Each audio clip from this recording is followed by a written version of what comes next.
여러분 안녕하십니까, 진성호입니다. 안철수 국민의당 대선 후보의 유세버스에서 두 사람이 숨지고 한 명이 지금 중태에 빠져서 치료를 받고 있습니다. 그런데 이 문제가 그렇게 간단해 보이지 않습니다. 지금 고용노동부가 재대책법 위반 혐의를 가지고 조사에 착수했습니다. 안철수 후보와 국민의당이 처벌을 받을 수 있다는 말입니다. 자, 이 재대책법은 사망한 경우는 상당히 엄격합니다. 징역형, 벌금형이 있는데 지금 안철수 후보는 이 모든 일의 책임자로 평가받습니다. 다만 이 계약관계 이런 것에 따라서 조금 바뀔 수도 있지만 지금 이번 사건은 전형적인 재해라고 합니다. 안철수 후보는 아마 완주하기 힘들 것으로 보입니다. 지금 상황은 상당히 엄혹합니다. 게다가 지금 안철수 후보의 유세버스를 운전하고 있는 운전기사들의 정언이 잇따르고 있습니다. 안전수칙 고지 같은 것 없었다는 취지로 말하기도 하고, 지금 이렇게 되면 안철수 후보 본인이 사법처리 대상이 될 것으로 보입니다. 자, 저는 재대책법을 가지고 이렇게 경영자를 구속까지 시키는 것은 좀 심하다는 그런 입장을 취하고 있습니다. 그렇지만 법은 지금 존재합니다. 어쩌면 안철수 후보가 이 재대책법의 저촉된 행위로 형사처벌 가능성이 제기되고 있습니다. 상당히 심각한 상태입니다. 진성호의 직설 시작합니다. 방송에 앞서 아직 진성호 방송에 구독자가 아니신 분은 붉은색 구독 버튼 눌러주십시오. 더 좋은 방송으로 보답하겠습니다.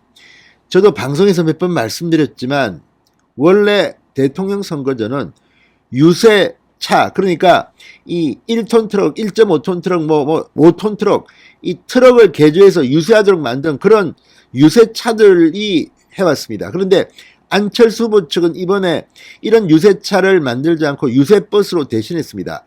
아마도 선거 자금이 없기 때문에 이 효과가 좋은 유세버스에 안철수 후보 얼굴 랩핑을 해가지고 돌리면서 거기에 전광판까지 설치했습니다. 그렇지만 유세버스까지는 봤지만 유세버스에 전광판, 슬라이드 전광판을 장착한 것은 처음 보는 것 같습니다. 그래서 이거는 처음으로 이런 걸 하다 보니까 이런 사고가 터진 겁니다. 그런데 문제는 이 감독 이런 걸 제대로 했느냐는 겁니다. 정치인들은 늘 근로자의 생명 안전 이런 걸 이야기합니다. 그런데 선거운동 첫날 이런 일이 발생한 겁니다. 그리고 이거는 이번에 이 사실관계를 확인하면서 점점 더 이런 일이 발생할 수밖에 없었겠다는 생각이 들 만큼 지금 문제가 노정되고 있습니다. 유세버스 기사들의 말을 들으면 정말 기가 막힙니다. 어제 이태규 의원이 말했던 것과는 전혀 다릅니다. 현장 상황은 녹록치 않습니다. 어쩌면 훨씬 더 큰 사고가 날 뻔도 했습니다. 자, 지금 이 정도 상황이라면 안철수 후보가 선거운동을 하기는 힘들 것으로 보입니다. 자진사퇴로 가닥이 잡힐 가능성이 대단히 높아 보입니다. 자, 고용노동부가 지금 중대재해기업처벌법, 중대재해법상의 안전조치 위반을 했느냐 여부를 확인하고 있습니다. 지금 공개적으로 말은 못합니다. 왜냐하면 고용부도 이게 정치적인 야당 후보의 문제이기 때문에 말 안 하지만 지금 상황은 상당히 안철수 후보와 국민의당에 불리한 것으로 보입니다. 지금 천안에서 2명이 질식사를 했고 또 원주에서도 1명이 중태에 빠져서 지금 병원에서 치료를 받고 있습니다. 자, 사망사고는 어제 오후 5시 24분쯤 천안시 동남구에서 발생했습니다. 그리고 또 다른 사고는 원주입니다. 자, 지금 의식을 잃고 원주에서도 운전기사가 쓰러져서 병원으로 후송돼 치료를 받고 있습니다만 중태인 것으로 알려지고 있습니다. 두 사고 모두 유세 차량의 시동이 켜진 상태였고 안철수 후보의 선거운동 영상이 담긴 대형 발광 다이오드 LED 스크린이 설치되어 있었습니다. LED는 버스 수화물칸에 설치된 자가발전 장치로 작동시켰다고 합니다. 자, 중앙일보가 방금 전 이번 사망사고에는 중대재해법이 적용될 가능성이 있다고 말했습니다. 안철수 후보, 국민의당이 처벌받을 수 있다는 얘기입니다. 자, 지금 이 중대재해, 중대시민재해, 중대산업재해가 있는데 이 중대 시민재해는 기업의 잘못으로 고용관계가 없는 다수의 시민이 숨지거나 다치는 경우고 중대 산업재해는 다른 겁니다. 그러니까 중대 시민재해는 경찰이 수사하지만 고용부가 사고 발생과 동시에 조사에 들어간 것은 중대 산업재해로 평가했다는 겁니다. 자, 고용부는 발전장치 가동 과정에서 이 일산화탄소가 버스 내부로 들어가 운전기사 등이 질식한 것으로 추정하고 있습니다. 중대재해법 시행령에는 일시적으로 다량의 화학물질에 노출돼 급속 중동에 의한 사망을 중대재해로 규정하고 있습니다. 이번 사망 사건은 이 조항에 딱 부합합니다. 전형적인 재해입니다. 한 명이라도 사망에 이르면 중대재해법 처벌 대상이 됩니다. 국민의당 측은 업체 측에서 LED 작동 시 일산화탄소 발생 가능성을 기사 등에게 공지했다고 들었다고 발표했습니다. 유세 차량 임대 계약을 한 업체가 위험성을 사전에 경고했다는 의미입니다. 그러나 버스 운전기사들의 말은 조금 다른 것 같습니다. 자, 일단 그 부분은 제가 좀 이따 전해드리고, 일단 중대재해법에 따르면 안전관리 감독의 책임은 국민의당에도 있습니다. 중대재해법상 안철수 후보 측과 전세버스 회사 간에는 원청 하청 관계가 성립된다, 이렇게 볼 수 있습니다. 중대재해법은 보급을 준 원청의 관리와 감독 책임을 엄하게 묻습니다. 그러니까 원청자는 안철수 후보입니다. 국민의당입니다. 원청의 경영 책임자와 법인을 모두 형사처벌하도록 규정하고 있습니다. 중대재해법이 적용될 경우 안철수 후보는 경영 책임자로서 1년 이상의 징역 또는 10억 원 이하의 벌금형, 국민의당은 법인 자격으로 50억 원 이하 벌금형 대상이 됩니다. 자, 이거 상당히, 이게 중대재해법이 셉니다. 그래서 제가 이거 징역형 이거 문제 있다고 했는데 지금 이게 다 적용됩니다. 지금 사업장은. 그러면 안철수 후보는 이 법에 전형적으로 중대재해법에 적용됩니다. 그러면 1년 이상의 징역입니다. 1년 이하가 아닙니다. 1년 이상의 징역입니다. 구속될 수도 있다는 말입니다. 10억 원 이하의 벌금형, 벌금형 중에도 굉장히 셉니다. 국민의당은 법인 자격으로 50억 원 이하의 벌금형 대상이 된다. 간단한 문제가 아닙니다. 지금 고용부가 정치의 후보 국민의당이기 때문에 공개를 하고 있지 않지만 이게 다른 곳에서 일어났다면 정말 국민들의 공분을 일으킬 그런 사건이 실제로 일어났을 겁니다. 자, 고용부는 사안의 민감성을 고려해 중대재해법의 처벌 대상인지에 대해서는 말을 아끼고 있지만 이거는 상당히 이 조사 결과에 따라서 안철수 후보가 구속되는 상황까지도 예상할 수 있습니다. 물론 조사에서 뭐 그게 아니다, 뭐 이 굉장히 엄격한 규정들이 있기 때문에 거기에 해당하지 않으면 안철수 후보는 면제될 수도 있지만, 그러나 이번 상황은 그렇게 간단해 보이지 않습니다.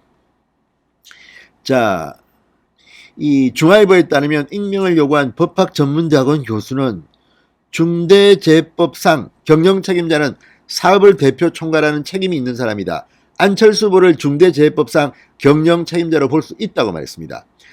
그리고 두 명이 숨졌는데 한 명은 당원이고 한 명은 운전기사입니다. 숨진 당원이 돈을 받았는지는 모릅니다. 그렇기 때문에 이건 시민으로 볼 수 있지만 당원과는 별개로 운전기사, 숨진 운전기사는 고용관계가 명확해서 중대재해법의 적용 배제 가능성은 희박해 보인다. 그러니까 대상이 될 수 있다는 겁니다. 다만 사업장 크기 뭐 이런 것들을 들여다봐야 하는데 아무튼 상당히 지금 심각한 수준으로 보입니다.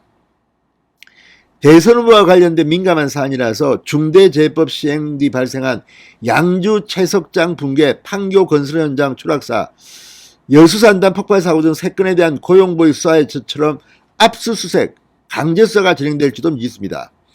자, 아무튼 이거 상당히 지금 심각한 것 같습니다. 지금 안철수 후보나 국민의당이 선거운동을 모두 전면 중단한 이유가 있습니다. 또 방금 전 이런 기사가 올라왔습니다. 안철수 후보의 유세버스 기사가 안전수칙 고지, 이동 중 전광판 틀라고 요구했다. 업체나 선대위에서 지침이나 안전교육이 없었다는 운전기사의 증언이 있고, 전광판이 꺼지고 연기가 자욱해 뭐 동료들에게 전화했다. 모 지역 선대위원장은 이동 중 LED 전광판과 학생기를 틀라고 요구했다. 지금 이 문제는 굉장히 심각해 보입니다. 자, 국민의당은 어제 이 안철수 후보 유세버스 사고와 관련해서 업체가 안전수칙을 사전에 공지했다고 해명했습니다. 그런데 실제 유세버스 운전기사들은 업체나 선대위로부터 아무런 사전 고지를 받지 못했고 오히려 지역 선대위로부터 이동 중에 LED 전광판과 확성기를 틀라고 요구를 받았다는 주장이 나왔다고 합니다. 자, 방금 전 이 조세일보의 단독 기사입니다. 이걸 보면 지금 이 문제는 그렇게 간단해 보이지 않습니다. 어제 최진석 국민의당 상임선대위원장 버스에서 발전기를 통해 LED를 틀게 되면 일산화탄소가 발생하기 때문에 문을 열고 운행해야 한다고 말했다. 사고난 버스는 정차 중 LED를 틀고 추위 때문에 문을 열지 않은 상태로 있다가 사고가 난 것으로 추측된다고 말했습니다. 이태규 의원도 안전수칙을 사전에 공지했다고 업체로부터 설명을 들었다. 다른 데는 안전수칙을 지켰기 때문에 문제가 없었다라고 말했습니다. 그런데 맞을까요? 자, 여기에 대해서 유세버스 운전기사 A씨는 이 조세일보와의 통화에서 업체에서도 선대위에서도 지침이나 안전교육은 전혀 없었다. 1년에 한 번씩 의무적으로 안전교육을 받긴 하지만 통보는 받지 못했다고 말했습니다. 랩핑버스가 광고활동을 다니는 건 봤어도 버스에 발전기를 설치하고 LED 전광판을 붙여 유세하는 건 처음 봤다. 우리는 버스에 이런 걸 설치하면 안 된다고 강력히 반대했고 이러면 우리는 못하겠다며 계약 자체도 반대했었다고 주장했습니다. A씨는 또 모 지역선대위원장이 유세버스 이동 중에 LED 전광판과 확성기를 틀라고 계속 요구해왔다. 저는 뒷문을 열어놓은 채로 운행한다면 몰라도 휘발유 차에 엔진이 돌아가고 있으니 화재 위험이 있을 것 같아서 이동 중에는 곤란하다고 거절했다고 말했습니다. 자, 이런 발언들이 사실이라면 중대재해법에 적용될 것 같습니다. 안철수 후보는 지금 본인의 선거운동보다도 이 유세버스 사고를 수습하는 게 정말 급선무일 것 같습니다. 이거 뭐 유세 중단하고 좀 이따 바로 유세 재개하기가 쉬울 것 같지가 않습니다. 자진 사퇴할 가능성이 현재로서는 커 보입니다. A씨는 또 다들 식사하러 가시고 식사할 곳이 없어 편의점에서 라면을 먹고 오니 전광판이 꺼져 있었다. 왜 고장이 났는지 보려고 문을 연 순간 뻥 하는 소리가 났다. 차 내엔 뿌연 연기가 가득 차 있었다.